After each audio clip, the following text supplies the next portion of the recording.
Welcome to the 10th edition of Atlantic Council Front Page, our premier live ideas platform for global leaders. I'm Fred Kemp. I'm President and CEO of the Atlantic Council.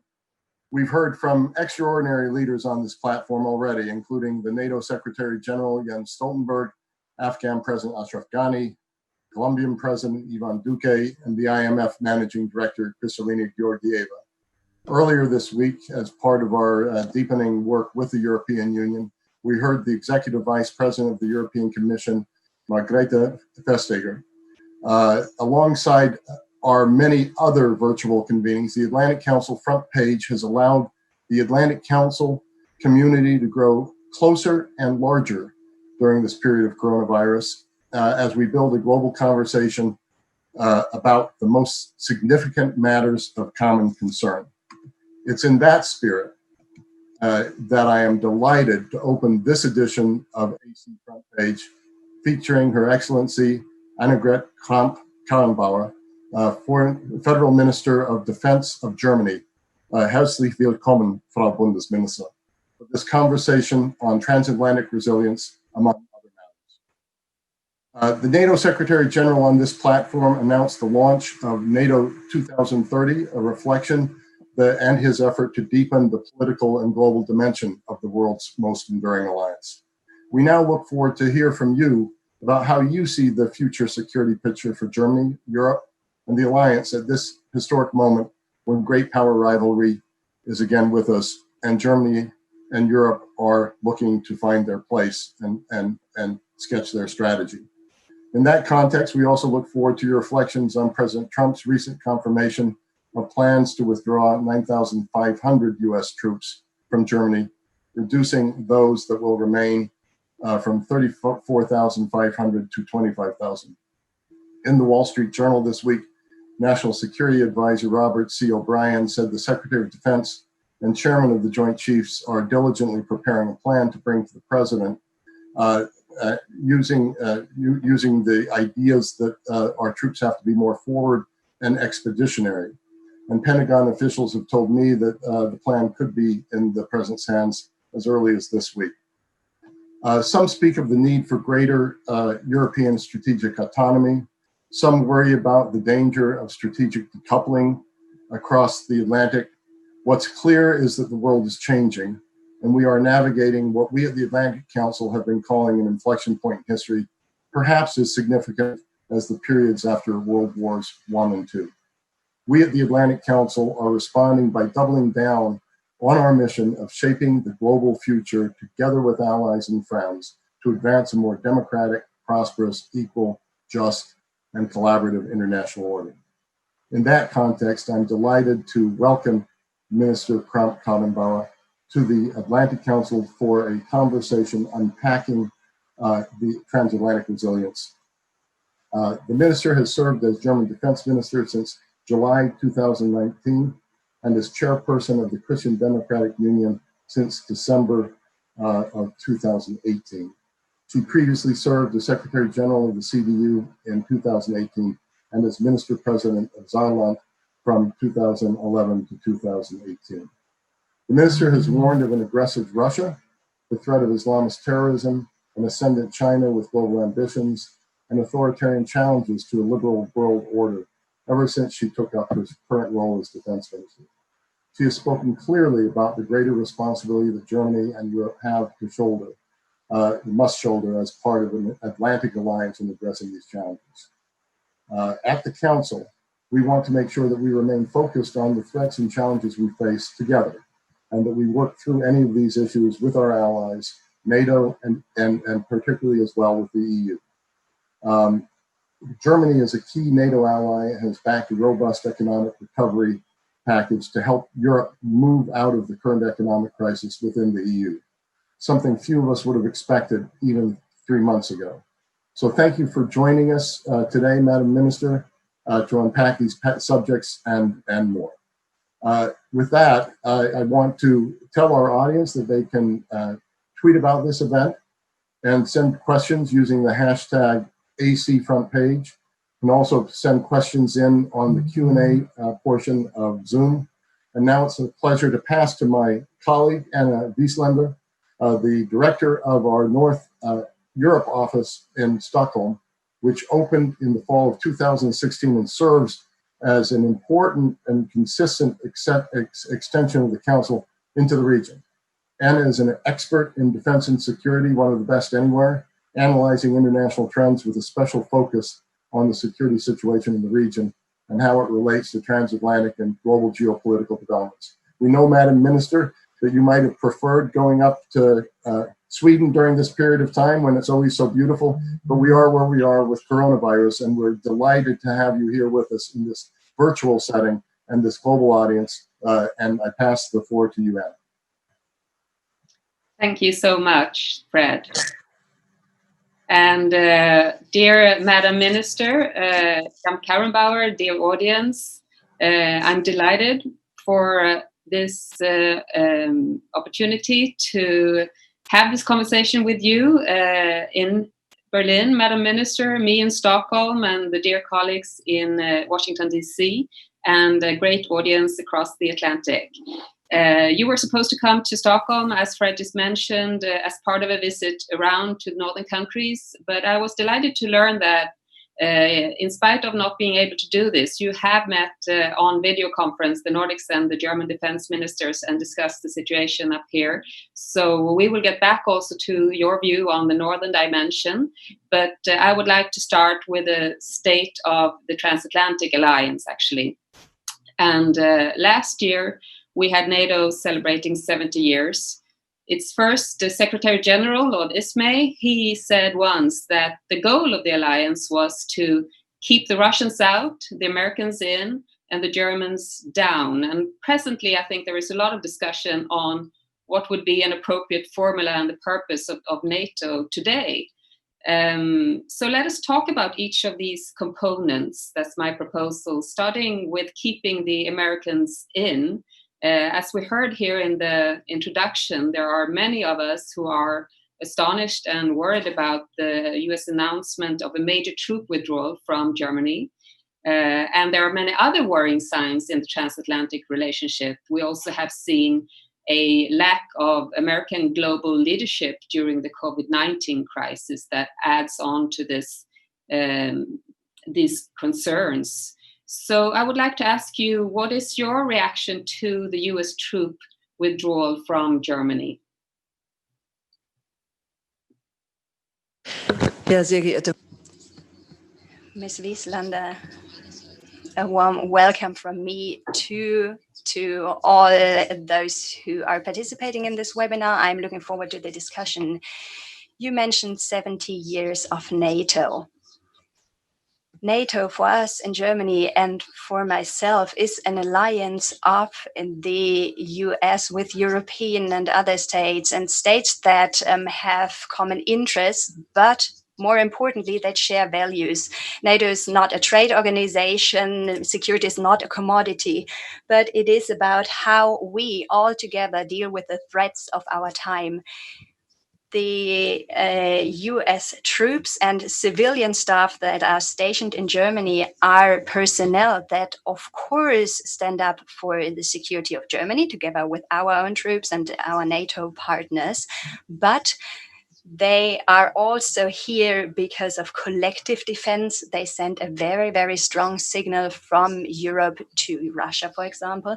And they also serve, and that is a very important purpose, they also serve a US security. Because if you look at the locations, for example, Ramstein is the hub of a deployment of troops, further deployment to operations, or Landstuhl, there's a military hospital, or Grafenwehr, that where a lot of exercise is done, and all that serves the security of the US too.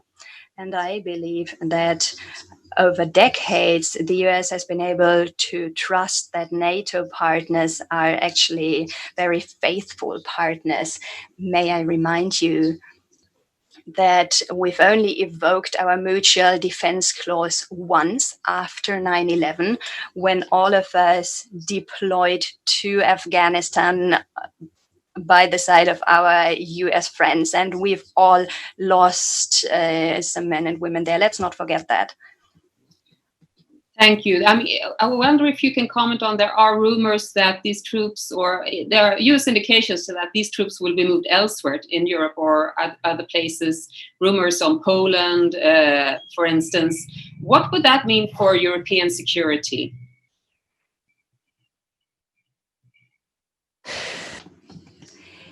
It is important to stress that we are not talking about a bilateral German-American matter, but we are indeed talking about redeployment of troops within an alliance. And there are different options.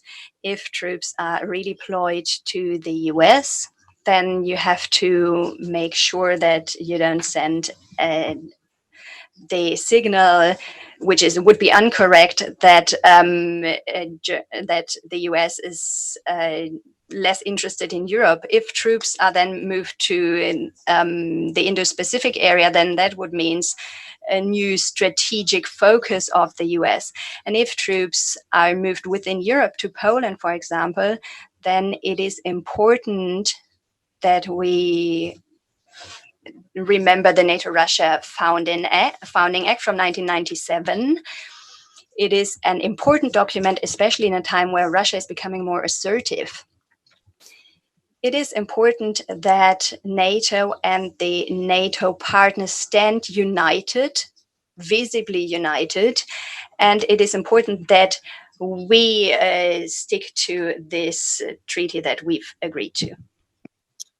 Thank you. And in the broader context, what does this mean, or what can we expect from cooperation with the US ahead, sort of, when we've had these kind of developments recently?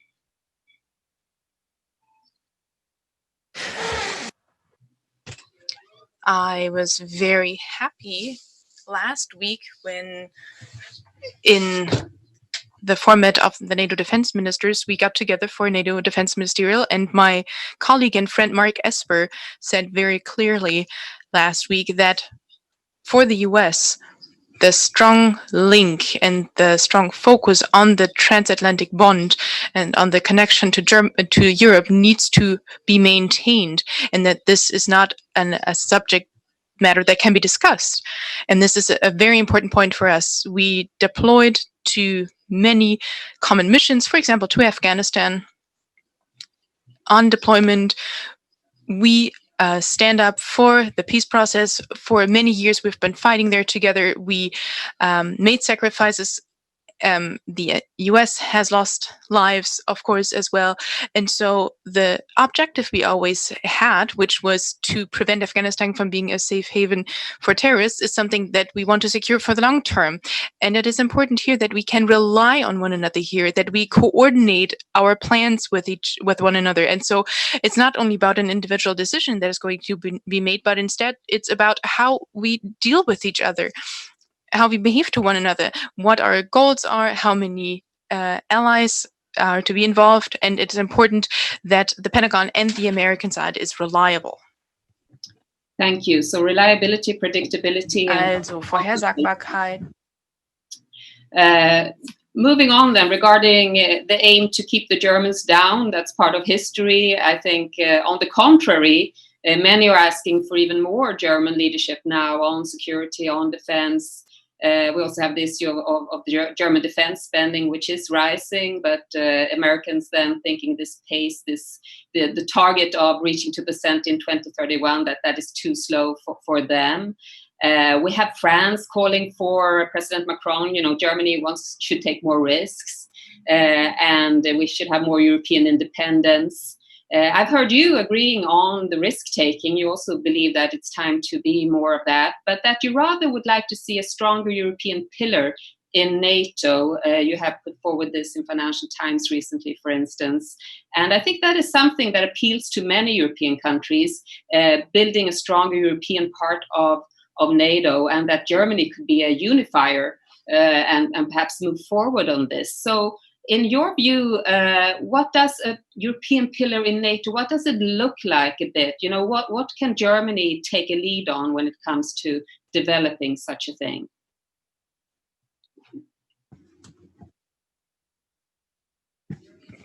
Well, yeah, you just outlined NATO's history, and back in the day, the goal was after the Second World War to keep Germany under control, or as Baron Ismay said, to keep the Germans down.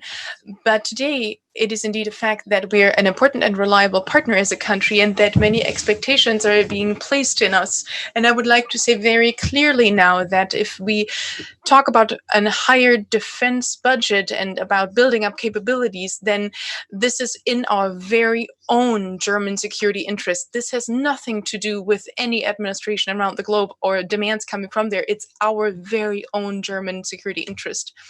In a time in the time after the reunification, I think we believed for far too long that we can invest little in defense, especially since 2014 with the illegal annexation of Crimea, with what happened in eastern Ukraine. We all in NATO felt how vivid and how urgent the threat is that emanates from Russia. And since then, we together committed, for example, in Wales, to invest more in collective and national defense in the alliance. But now, looking at the figures of a share of a GDP is maybe the wrong number to look at, because if we were to hit another recession, we would get to 2% much quicker, but not have built up the capabilities that we actually need. What we do need is this. What Germany pledged in Wales, which was investing so much over the next few years that by 2030, we can provide 10% of military capabilities in NATO. That is the goal we pursue, and this is what we fight for, what we have fought for in the last few years.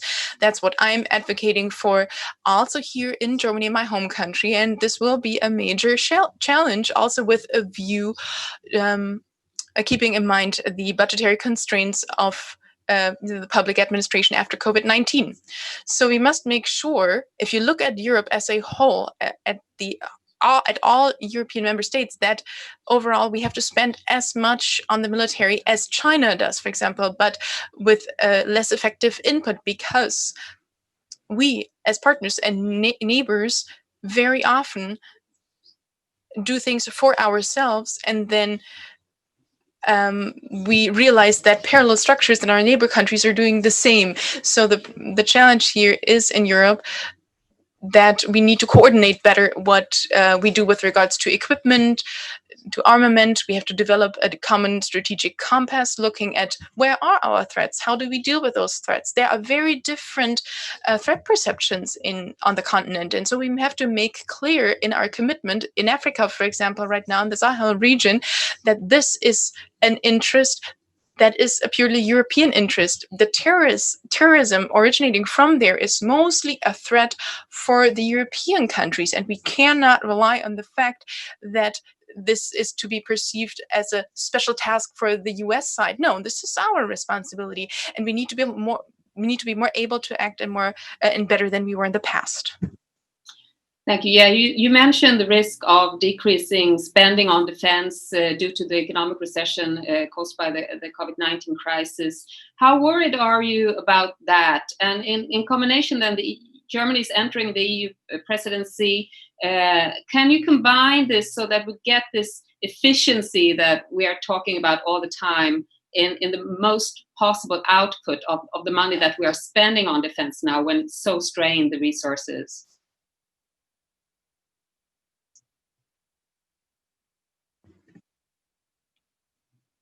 Well, I believe it's a good situation at the moment, where as we take over the EU Council presidency in a few days, together, Chancellor Merkel with the French President Macron, we send a very important message with the plan for the recovery fund. In Germany, we also sent a very strong message with a multi-billion investment and economic promotion program to show that we want to make our economy as strong as possible and incentivize it so that we can stay in the lead in Europe, and also together with others, and that we can be in the lead in the global economy. There are two valid arguments that will come up in the coming months when it comes to preventing the defense spending from decreasing and to keep it stable. So the one argument is this. Questions with regards to the European budget that have a positive impact and that have a good impact on the defense budget, that these are investments that have an added value in the civilian life as well. Two examples. One big topic, by the way, between the EU and NATO is the topic of military mobility. Everything we invest in improving streets, bridges, infrastructure to deploy troops across Europe is something that will also that benefits our security, but also promotes the civilian infrastructure here in Europe. And so we have a very prudent lever, if you will. Everything we use and apply today in order to move our troops within to better equip our troops within NATO and the EU, to have better weapon systems and defensive systems, helps and supports, at the end of the day, companies that are located in Europe or in the US that are important industry players. And it makes no sense to put together a huge promotion package for the economy where we try to incentivize consumption, but where we and instead pulling back on our investments and pulling back our tenders as the state, thereby reducing activities on the market and in the defense industry. And so it makes more sense to pool all of that in NATO, in the EU, with, for example, the European Defense Fund, with the opportunities that military mobility provides, and with the opportunities that we see in our PESCO projects. And then from that, you can generate a leveraging effect where you can use €1 or $1, but have a far bigger impact than if each and every individual state were to invest. Thank you. That's also a very important part of building resilience, as we have touched upon in the headline for this seminar.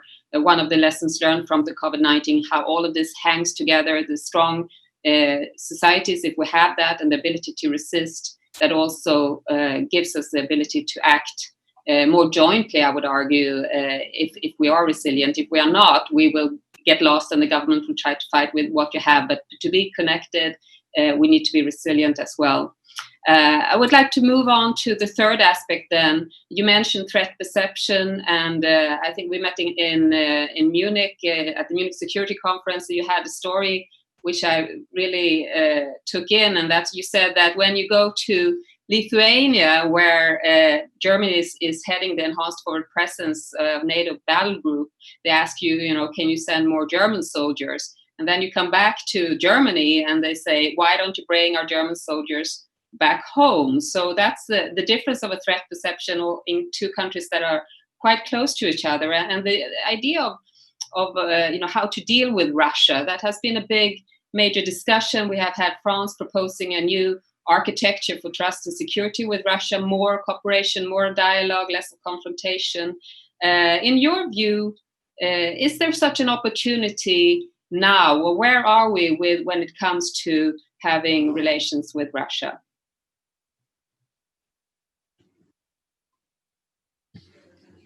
Well, I can only agree with you. The question as to how we perceive Russia and how we evaluate Russia's behavior is a decisive question. And it is also a huge challenge in Europe and also within NATO.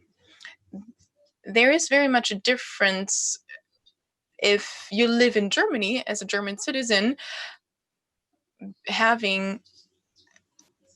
being in the very lucky situation of a luxurious situation of being surrounded by friends, or whether you are a country that shares a border with Russia.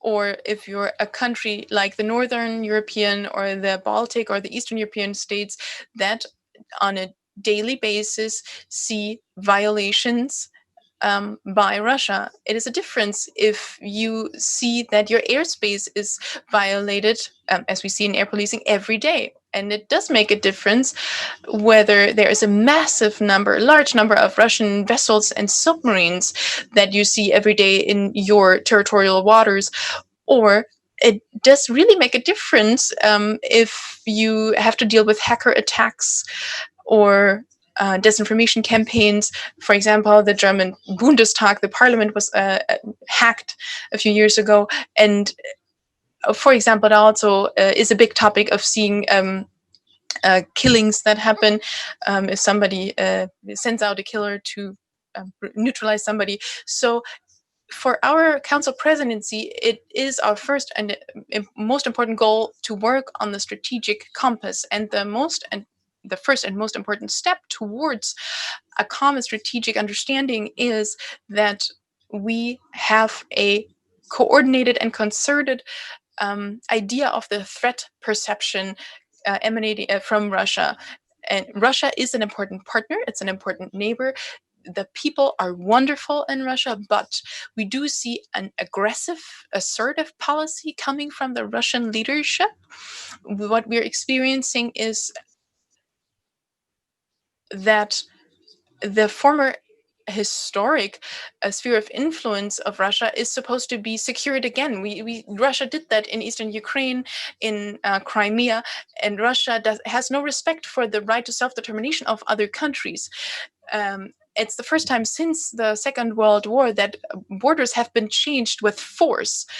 And that is in stark contrast to that common value basis that we're a member of and that we share. And we need to be very clear about that. I know that all this time there have been attempts to restart and reset the relations with Russia.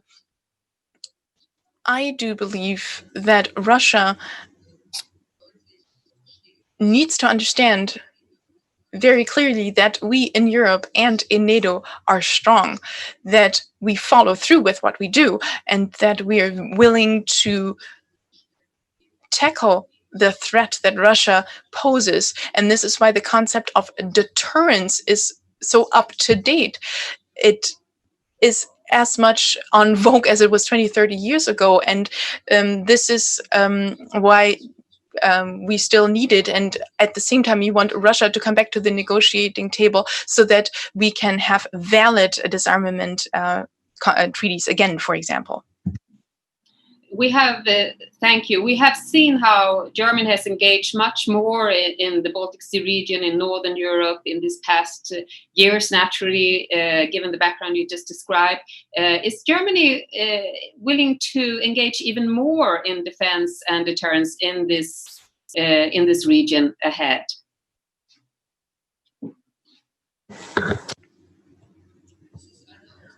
It is a task that definitely is going to be demanded from us and that awaits us.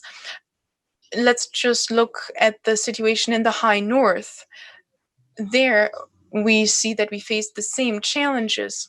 There are geopolitical rivalries between Russia and China. We do face the same global security questions that you just outlined earlier. What we've seen in recent weeks, for example, a pandemic, the impact of climate change, there are threats emanating from the cyber and information space. And so we do have common interests, and this is why we do want to cooperate more closely. For me, what's important is the cooperation in the maritime area. We did exercises together. This year, we had a major exercise planned that had to be canceled due to Corona, unfortunately, but we do hope that we can do this exercise next year. And so there are many cooperation projects that we're talking about between Germany and Norway, for example. So that means we do have close cooperation that is ongoing. And the first German conference between Germany and the Northern European states served exactly that purpose, to strengthen and intensify that cooperation.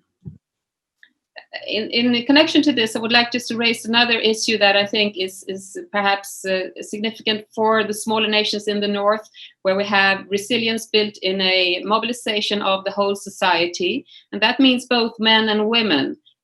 So on the other hand, women are very much underrepresented in the defense and security sector. Now here you and I are both women, but that is not the normal site. I think it's roughly 10% of the armed forces among the NATO allies are women and so on. So how do you see the engagement of women in security and the defense in order to build this kind of stronger resilient societies and the democracy open societies also that you described earlier?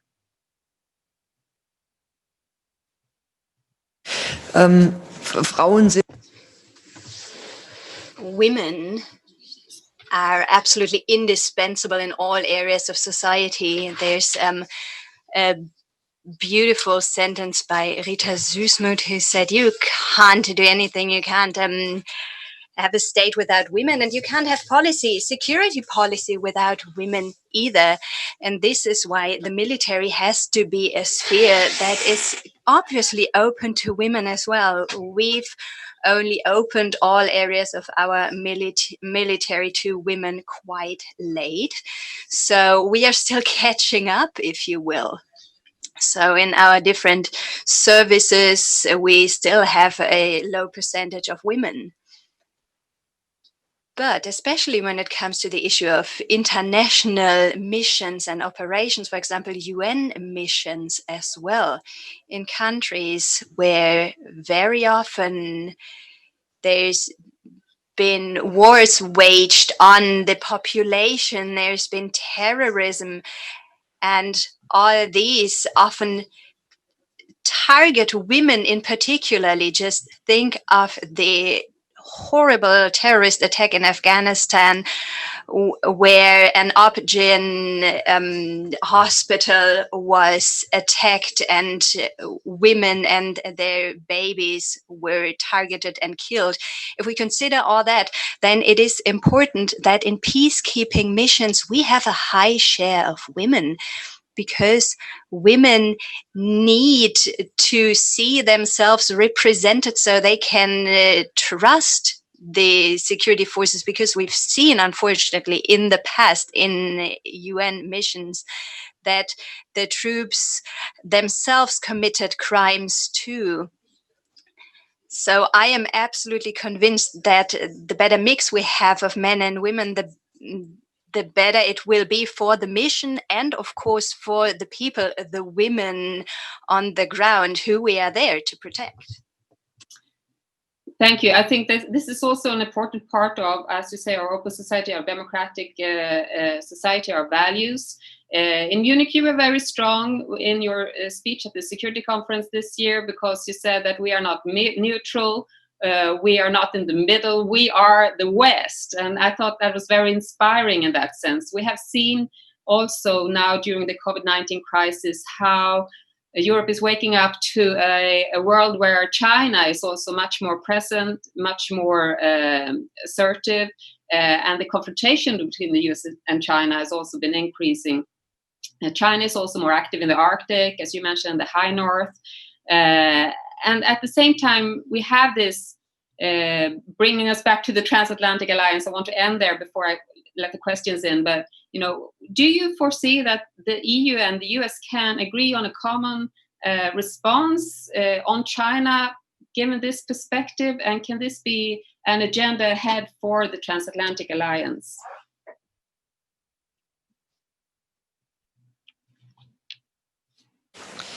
China is, for us, and that means for the US, but also for us Europeans, China is a systemic challenge. It is a system that is about to prove that you can be economically strong without respecting the basic principles of individual liberties, of democratic values, of civil rights, the way we respect them in Europe and in the United States. So we've had this idea for a long time that China cares mostly about economic influence. But if we look at the recent past, at the last few months, then I think this time proves us wrong, because we can see that in the Indo-Pacific,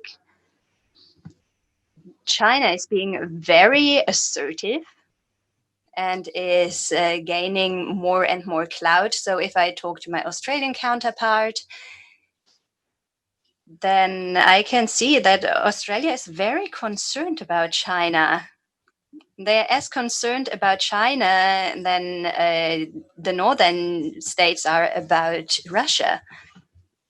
But the truth is also that we live in a globalized, multinational, multilateral world with economic ties. So that means that we must not engage in trade wars that will ruin us all. And at the same time, we must stand up for our values. We can only do that if we do it together as a Western community that includes Europe, the United States, Canada, the like-minded states. We share common values. Of course, we may not have the same interests on every single topic, but we always share the same values. Maybe, we might quarrel sometimes, but let's not forget that we share the values. This is a big task for us, a task for our leadership, and it is ahead of us for now. Thank you so much. I think we could have gone on with this conversation for even much longer, but time is running out, and I would like to let a few questions in. There are plenty of questions. We will not be able to address all of them. Unfortunately, we will have to come back to this, but I would like to give the floor, and we will have on camera here Lyndon Blue, who is co-owner and vice chairman of General Atomics, and also on the Atlantic Council board director. Please, Lyndon, the floor is yours. Thank you. Thank you very much. Madam Minister, you did mention how measuring defense spending by percentage of gross national product is an imperfect way of measuring effectiveness. So my question is, do you as defense minister, can you say something about your priorities for specific capability, for improving or creating specific capability that would fill gaps in a NATO mission? Thank you. Thank you. Madam Minister? Thank you very much for this question. We committed certain capabilities to NATO, and of course, its capabilities according to our role within this alliance. We are a hub when it comes to deploying on operations, quick deployment. We reported troops to do that when we are working on that. Currently, in Germany, we are seeing a discussion about replacing our Tornado aircraft fleet, and we want to replace all roles of our Tornado fleets. That means we have an air combat capability, but also a capability of nuclear sharing and electronic warfare. And we need to have appropriate new aircraft for that. What concerns all of us is the questions of how we respond to the challenges, the threats of the future. Think of new weapon systems, hypersonic autonomous systems. How are we going to address this new threat from the air? How can we defend against that? So we are currently working on a future combat air system and air defense system. Together with France and Spain, we are developing the combat aircraft of the future, so to speak, future combat air system, and also the future main ground combat system. So we've committed to that and we're working on it very hard. So we will stick to our commitments. Thank you very much. We are unfortunately running out of time. We have so many excellent questions from this very distinguished audience also that I'm very sorry for that. But I would just like to say there are two quick questions I would like to add then. Talking about the defense industrial dimension, there is a question from Anders Fröberg, who's head of Germany for Swedish defense industrial company Saab. Adding on to that, is there a way that the EU defense industrial cooperation can strengthen the northern dimension in any way as you see it?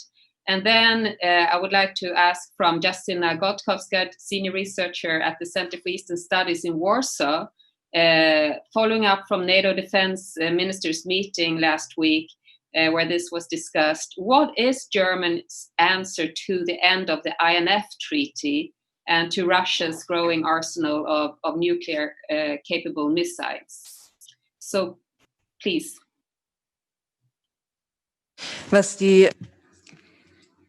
So concerning your first question, we have various initiatives. We have the Permanent Structures Cooperation, PESCO, and we are currently trying to have fair rules for third state participation and also armaments companies from third states. I think that is absolutely essential. Finland has offered a good proposal for compromise, and during our council presidency, we will try to implement it so we can get third states on board in PESCO projects. In addition to that, and I've mentioned it, there's good cooperation with Norway, for example, on submarines. And I believe that the northern states have some very specific capabilities that are useful and that we should use within NATO. The question of our response to Russia, well, when it comes to the INF, it is important to note that it was very, very good that the entire NATO, with no exception, said that Russia violated the INF, and this is why it was right for the US to end the INF, because it was an act of aggression.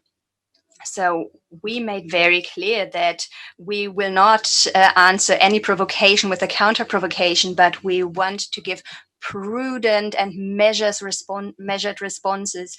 And this is why it was important that, on the issue of where we exercise, how we demonstrate our abilities, that was important for us at first. And now we go one step further. The threat of Russia is not only seen in terms of a nuclear threat, but we always also look at the huge conventional armament happening in Russia. That is an analysis we're doing right now. And based on that analysis, we have to find common responses in NATO, not only with regard to our nuclear strategy, but also with regard to how we respond to new conventional Russian systems. And that is the discussion we're going to have in the coming month. But right now we have to conclude the analysis first. Thank you so much. As I said, I would love to continue the conversation, but it is time for us to round this up. It's been an honor, Madam Minister, and I will leave the floor to Ben Haddad, the Director for the Future Europe Initiative, for some concluding remarks. Thank you so much. Thank you, Anna. Good morning in the United States. Good afternoon in Europe. I'm Ben Haddad. I'm the director of the Future Europe Initiative here at the Atlantic Council. Madam Minister, it was such an honor to have you with us this morning for this AC front page conversation. You know the Atlantic Council. We're founded with this simple mission that America is stronger with its allies. We face today an unprecedented health crisis, an economic crisis, and our societies on both sides of the Atlantic are reckoning with issues of race, identity, and discrimination.